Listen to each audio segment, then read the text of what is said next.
Hello everyone, welcome back to more AEW on TEW 2020. We are here, beginning the year of 2022.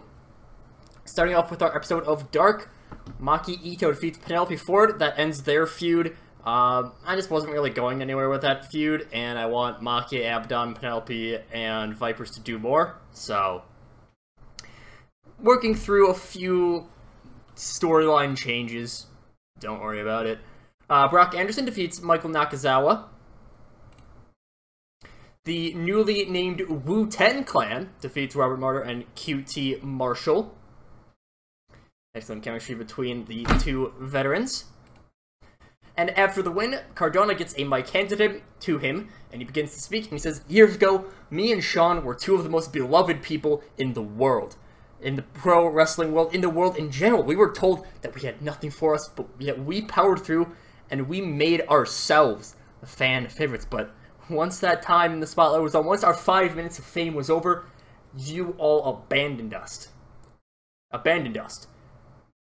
Why am I saying that weird? But you know what? I'm not going to take that lying down. Mark my words, it won't be long until you see the Wu10 Clan as tag team champions of AEW. And all of you turncoat fans realize just what you were missing with us. So, yeah. I'm kind of planning to turn this team into basically a jobber team, but a credible jobber team. So, like, we have the Cross Brothers and GKFM for the actual, hey, pad the stats, farm Dark for a while, but Cardona and Spears, Wu10 Clan, I'm going to give them a little bit of a push for a short period of time, so that they can be another credible team that can lose a lot. Because I have a very top-heavy division. So, get some mid-card teams in there almost. After this, Priscilla Kelly defeats Leva Bates. And, oh, I know what that is. Then we see Vicky Guerrero with the Latino Ruler. I always say Lucha World Order. Phoenix and Penta speak first into the camera in Spanish. It is subtitled, probably just saying some insults towards Vikingo, talking about how they're the best. Before Vicky starts to talk in English, and he says, "Vikingo, you may have won that big ladder match last week, but that's just one match in the entire year. You've had big matches in the past in this company that you've lost, and there's not a match in the world bigger than the ones you could have with Rey, Phoenix, or Penta El Cero Miedo. You can go around flaunting yourself as the face of the Revolution, but Phoenix has been in the Revolution for years. Penta has been in the Revolution for years, while you are just a bratty little kid who wants to pretend he's hot stuff when really he's a load of nothing." So yeah, just boosting along that storyline. Then we have Nyla Rose completely demolishing Diamante. And very shortly after, Kiera Rogan rushes the ring and very quickly gets taken down by Nyla Rose. Rose stands in the middle of the ring, calls for anyone in the back to take her on, and Chris Statlander comes to the stage. Shotzi Blackheart, her new friend, stands by her. Nyla smiles, and she looks excited. Taz and Excalibur say that this match will take place next week on Dark. So Nyla Rose versus Chris Statlander. Nyla Rose getting a little bit of a push as a pretty big monster heel. Right now she's only crushed some jobbers, but oh well. Lavender Skyline defeats Maria de Pasqua. Utami Hayashida completely demolishes Patricia Veber. AJ Styles shows up on Dark, defeats Mark Briscoe. Midnight Dynamite defeats Bear Country. Tony Deppen defeats Fuego del Sol. Then Isaiah Cassidy is backstage, speaking to Alex Marvez, and he says, "Butcher, Blade, Bunny, look, I know this isn't what you were trying to do, but damned if you didn't succeed. I was trying too hard to get that face of the Revolution. That I didn't pay attention. I didn't care for Mark or the Godfather, and what I really need to be doing is that I need to protect those people who are basically my wrestling family. I don't care which one of you I face. Hell, it can be both if you want, but next week, at the very least, I want a little bit of payback for Mark, and then the week after, I'll pay you back for the Godfather. You should be on your guard, Butcher and Blade." So Isaiah Cassidy, of course, Recently, we've had the Butcher and the Blade just completely wreck Mark Quinn and the Godfather. well, Isaiah Cassidy was going for that Face of the Revolution ladder match. And now Cassidy wants to avenge his buddies. And in our main event, Jon Moxley defeats Jake Hager. Trying to put a little bit more of our top guys on Dark, just because that's something that AEW actually does. But, pretty good show of Dark as we move on to Dynamite. We actually begin our episode of Dynamite not with a match, but with CM Punk coming to the ring. After the pop dies down, he begins to speak and says, 7.5 years ago, I fell out of love for pro wrestling. I mean, I held on to that hope for 6 years before this, hoping, wishing that I could get the same spark, but then it died. But 3 years ago, AEW was founded, and I found that spark once again. There were all these stars in pro wrestling that just started this company off. Kenny Omega, one of the best wrestlers in the world, Chris Jericho, a legend and a close friend of mine, the Young Bucks, one of the most talented tag teams in the world. And it just never slowed down. Jon Moxley was in not too long after. Legends like Matt Hardy joined. Hell, there was never a point that it just even seemed for a moment that things would stop. And all of these never before heard of stars kept showing up, kept proving something that they could only do in AEW. Jungle Boy could only prove what he could do here. Darby Allin could only prove what he could do here. And that drew in so many others. People who got forgotten, like Charles Benson and Garza Jr., and people who wanted more, like Kana, like Fergal Devitt, like Kota Ibushi, like Hiromu Takahashi. It never stopped, and now it's drawn me in. See, above everything else, I see the reactions that this crowd has. That true emotion that I'm seeing from everyone just enjoying wrestling. That pop last week was one of my favorite things I've ever heard, and it brought me back to this business that I adore. It made me realize what I was missing out on, and I sure as hell don't want all of you guys to miss out on me. But that said, it's not like there isn't anything I'm just going to let go for the fact that I'm back in this business. Last week, of course, one Mr. Maxwell Jacob Friedman called himself the best in the world when he knows that it's really me that's the best, that I'm better than him, and that he knows it. I mean, all of you have been begging me to return since he even started wrestling. Before he even started wrestling. But that's not to say I don't respect him. Hell, he's been a champion already. He beat Moxley, but that's far from being able to say that you are the best in the world. Right after that, MJF's music hits, and he storms onto the stage. He says, so, you want to call yourself the best in the world, huh? You want to discredit all that I've done in pro wrestling just because you're someone that these hillbilly, redneck, uncultured sons of bitches have been dying to see? Some relic of their past? While you were sitting at home, I was working my craft in the bingo halls. While you were getting stacks of cash, just sitting around and talking with Renee, I was on pay-per-view. While you were getting your ass kicked in the UFC, I was winning gold on national television. Sure, you may have been one of the best, but your time is up, Punk. I've already taken one old man out behind the shed, and I'd be sure as hell glad to do it a second time. But I know this is something I need to savor. I want as many people as possible to cry when I beat you. So I'm gonna make this match at Revolution. On the biggest stage in AEW, I am going to beat you. I am going to make you wish that you stayed retired. I probably could have improved the segment by making it go a little bit longer, but oh well. Too late now. Big promo just building up that CM Punk MJF feud. I'm going to have CM Punk's in-ring debut be at Revolution. I think that makes sense to have it on pay-per-view, so yeah. Our show then starts off match-wise with the Vision defeating the Hybrid 2.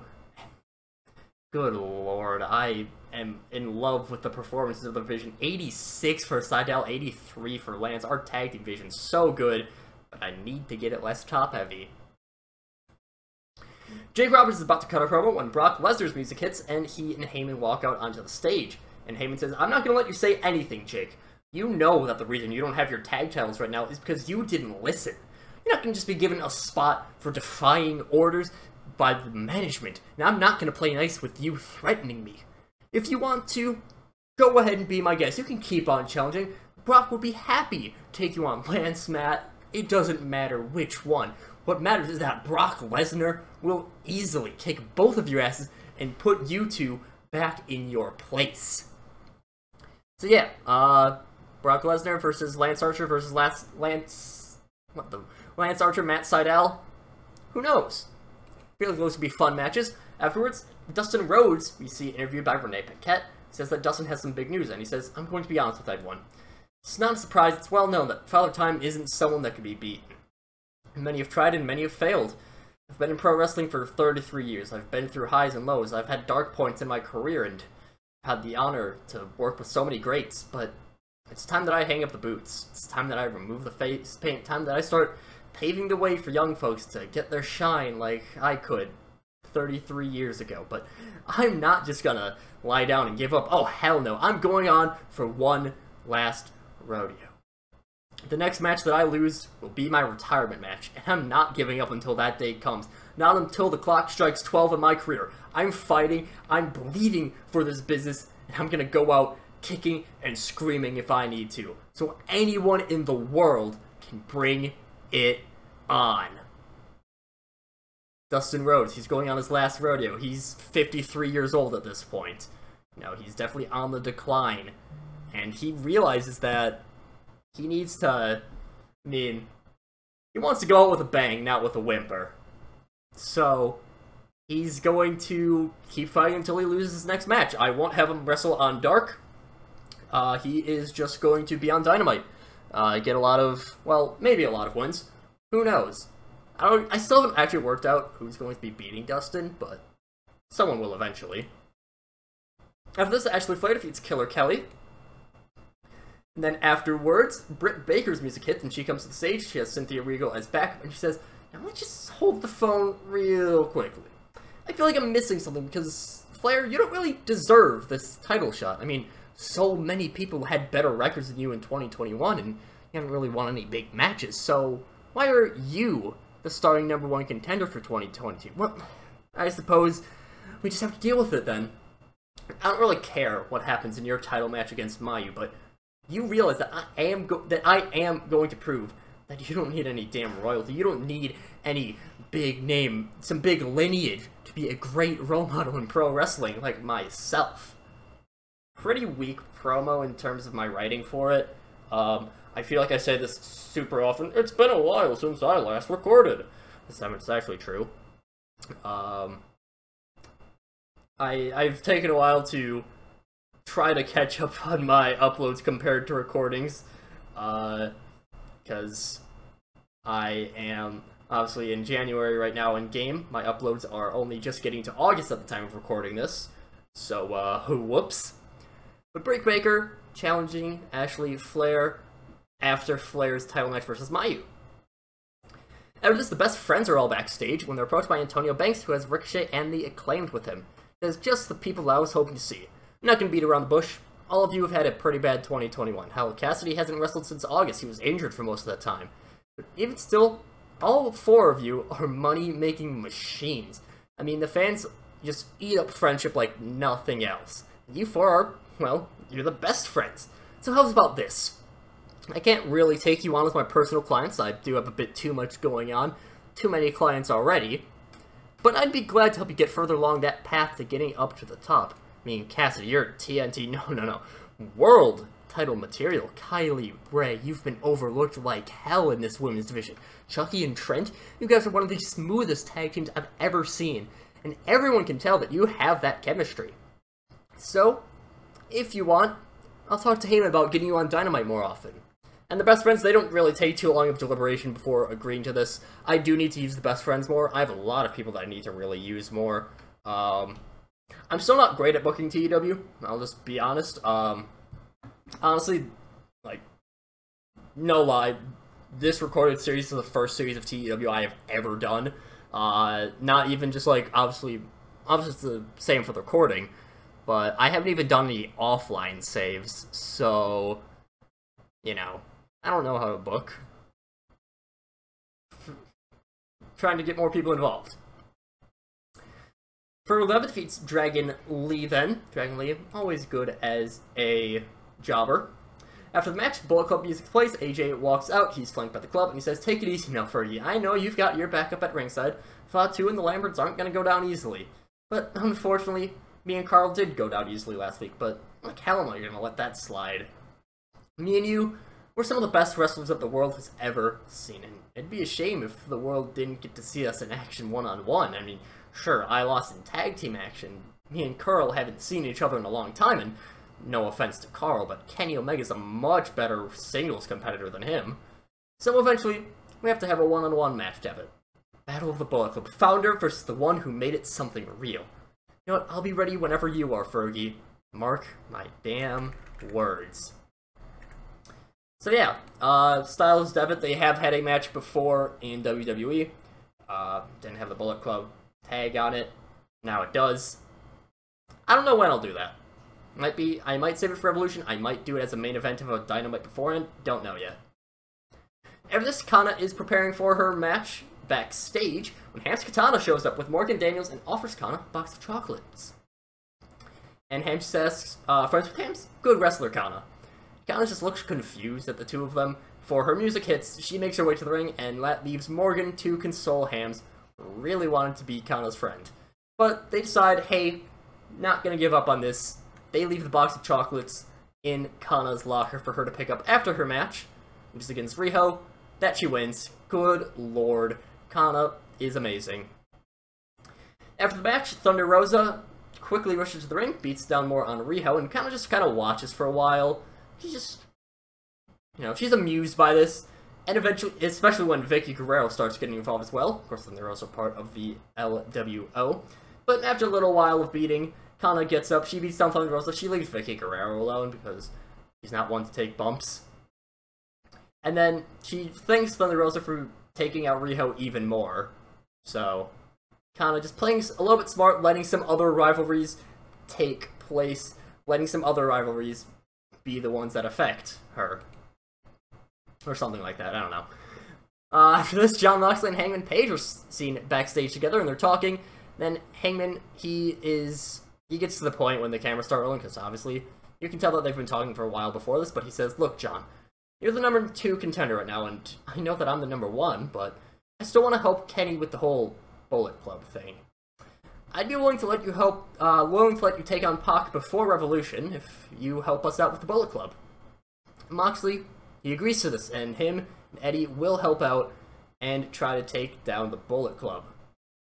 So yeah, Adam Page, he's just recruiting more people to go against the Bullet Club. This is kind of our big overarching feud. Still, Kenny's our protagonist. Hangman's still involved in that. Yeah. In our main event, Adam Cole gets a nice win over Charles Betts, although Betts actually outperforms him with an 84. After the match, Rosemary comes into the ring to celebrate with Adam Cole, and she hugs him tightly as Cole cuts a promo about how he's going to take over AEW by storm because he can't even be beaten by death, and let alone a bunch of pro wrestlers. He finishes the promo by saying that he's ready to dispose of anyone who is no longer useful to him, and as he says that, he pushes Rosemary aside and gives her a super kick right on the face. He tells Rosemary that she was needed to bring him back from the dead, but now she's just holding back people that can help him with his conquest. She is holding him back. He says he'll keep Rosemary alive for now because next week he needs Utami to destroy her and become that integral piece of the cult that Cole really needs. That ends up our show. I would think on a pretty high note. I would be very surprised if a show ended with Adam Cole super kicking Rosemary in the face. But we will have Utami versus Rosemary next week. This is because Rosemary has been signed by WWE. I've fiddled with the hiring settings because I felt like I was taking too many people from WWE and they weren't getting anyone back in return. So Rosemary, the first person that we are losing, but it works for storyline reason. Dragon Lee will also end up being, he'll be leaving as well. I'm not really doing anything with him, so yeah. But a 79 rated show, very nice for us.